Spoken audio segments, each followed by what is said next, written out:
Reece, first of all, a very warm welcome to the New Saints, and it is a very warm day as well today. Let's go back in time as far as you're concerned.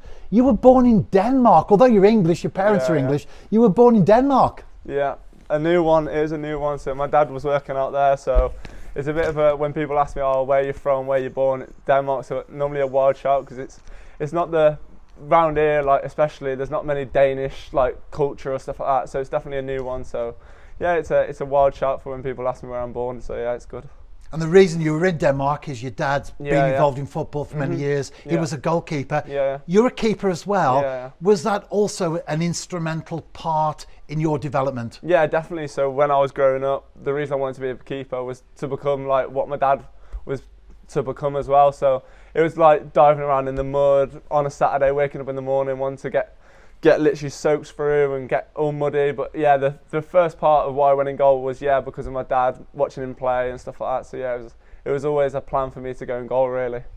And you were only in Denmark for a few months, and you moved to England, the Telford area to be precise. You got picked up by Shrewsbury Town. Yeah, so that was it was one that was always like in the running, like everyone around my area wants to play for either Telford or Shrewsbury, and I was looking, I think I was in like a little tournament and Shrewsbury had my eye on me, so and then my dad knew people at Shrewsbury as well, so it was always a link that was there. So went in there when I was about 7 or 8, and I went all the way through to when I was 16, where I got my scholarship for 2 years, and then after the scholarship I come to the New Saints.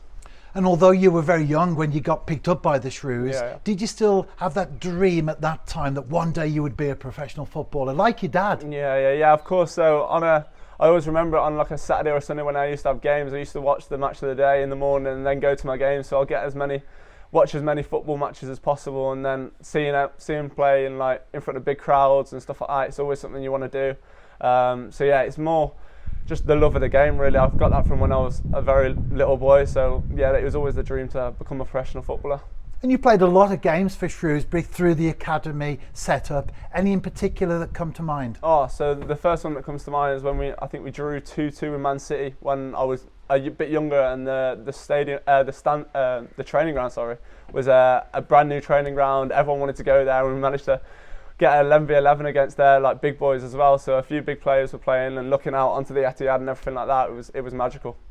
And they often say that it's not what you know, it's who you know, and that's certainly the case in football, and in your instance in particular, because you already knew Connor Robertson. He was instrumental in bringing you along to Park Hall. Yeah, definitely. So when things weren't going my way at Shrewsbury, when it was coming to the end of my contract and stuff like that, I managed to get in contact with Connor, and straight away he was interested in getting me in, and then Sarge contacted Shrewsbury, managed to get a trial for a couple of weeks, and straight away I loved it. I liked the way the boys treated me. I loved the feel of the place. The manager was brilliant with me, welcoming me straight in, and it was unbelievable, really.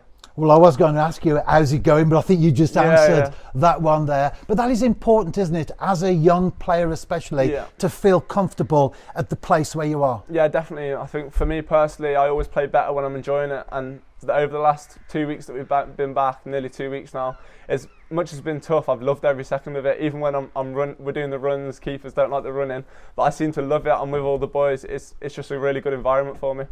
And it's always a bigger challenge for a goalkeeper than perhaps an outfield player who could have a little bit more versatility to his game.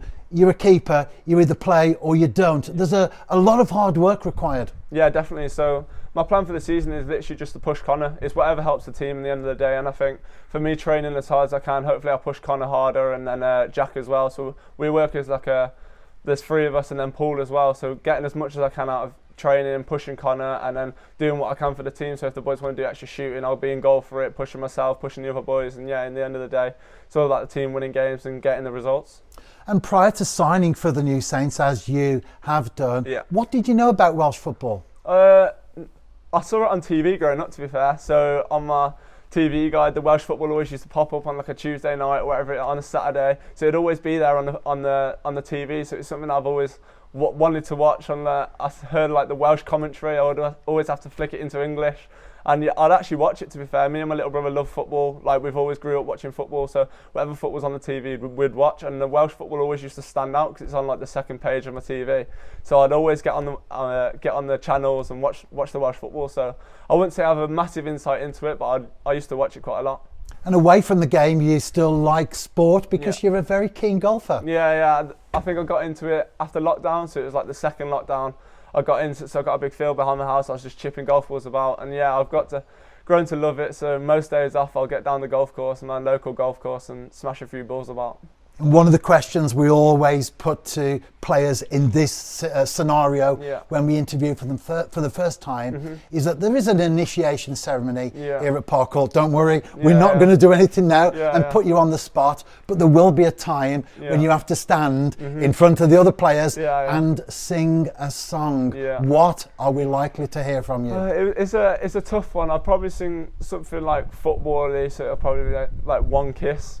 I don't know who sing. I couldn't tell you off the top of my head, but One Kiss, the Liverpool song that everyone sings. I wouldn't say I love that one, but it's just a very standard one that I've seen people sing, so it'll probably be that one.